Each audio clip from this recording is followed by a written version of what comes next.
Welcome to the 49th video in the series, Foundations of Communist Organizing. Today we'll be going over the 1964 piece by the ICP, Reunion of Milan, Supplementary Theses on the Historical Task, the Action, and the Structure of the World Communist Party.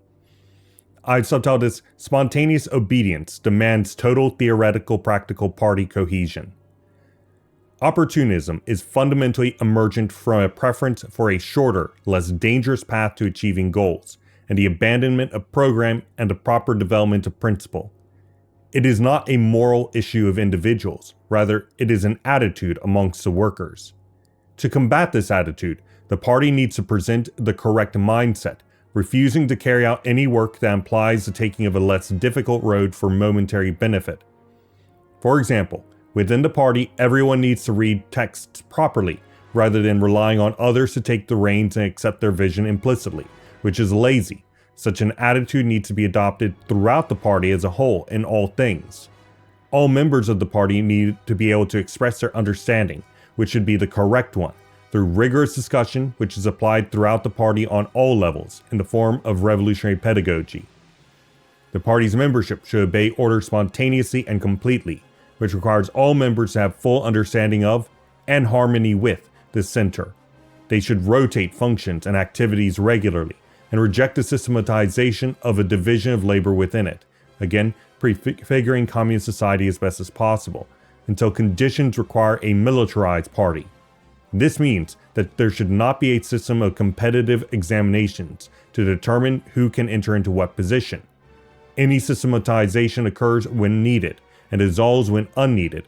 And note, there are many structures that do not seem needed all the time, but are in fact needed. Consider a fire brigade. The vast majority of the time, they are unneeded. But those rare times that they are, you'd better hope you have a well-trained corps of firefighters ready at a moment's notice.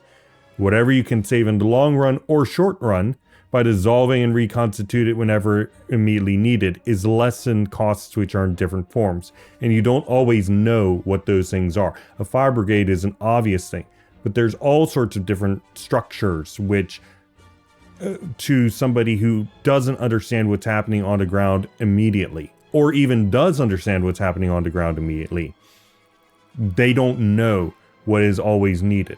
So you have to have a variety of different things that are available at a moment's notice on call, and you need to have formalized, systematized ways of getting access to these things and being able to dispatch them where needed.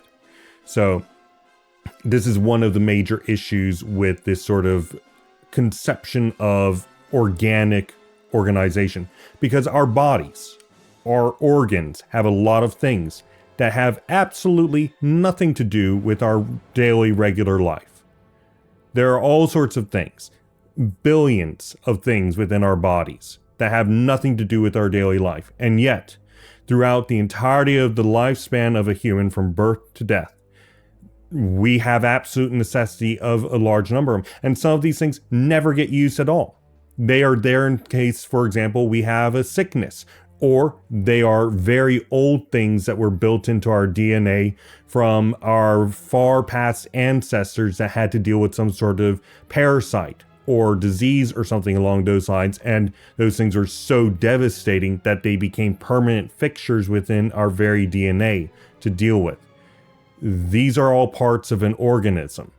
The bad parts, the good parts, the things that seem to be costly in energy and so on and so forth. In fact, you don't know what you will need.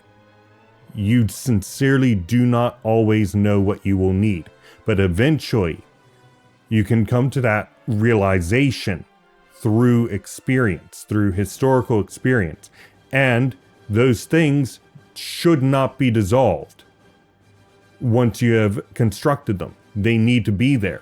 Whether or not you need them right now, you need them in the long run. And sometimes they can get updated and swapped out with other things that fit better for its conditions. And in addition, because the party is an intelligent organism, unlike a human body which relies on evolution in order to develop itself, it's able to anticipate necessary organizational forms before it ever actually encounters the things that need those, and then as a result develop those things in an anticipatory manner and maintain them until they are necessary. Okay, continuing. When the party is in the militarized phase, it will have a precise hierarchical schemes to organize effectively under war conditions. The workers' organs within such a militarized structure will still need to be dynamic and integrated with the dynamics of the whole, though. And that is my summary of the ICP's Reunion of Milan Supplementary Theses on the Historical Task, the Action, and the Structure of the World Communist Party. As usual, if you'd like to go over the quotations I derived this summary from, you can go into the description below and you'll find a link to this Google Doc. You will also find a link to the United Marxist Pact Discord server in case you'd like to talk about this or any other text in any of these series or Marxism in general. Tomorrow we will be going over the 1965 piece by Bordiga, Considerations on the Organic Activity of the Party when the General Situation is Historically Unfavorable. Thanks for joining me for today's topical summary, and I hope to see you then.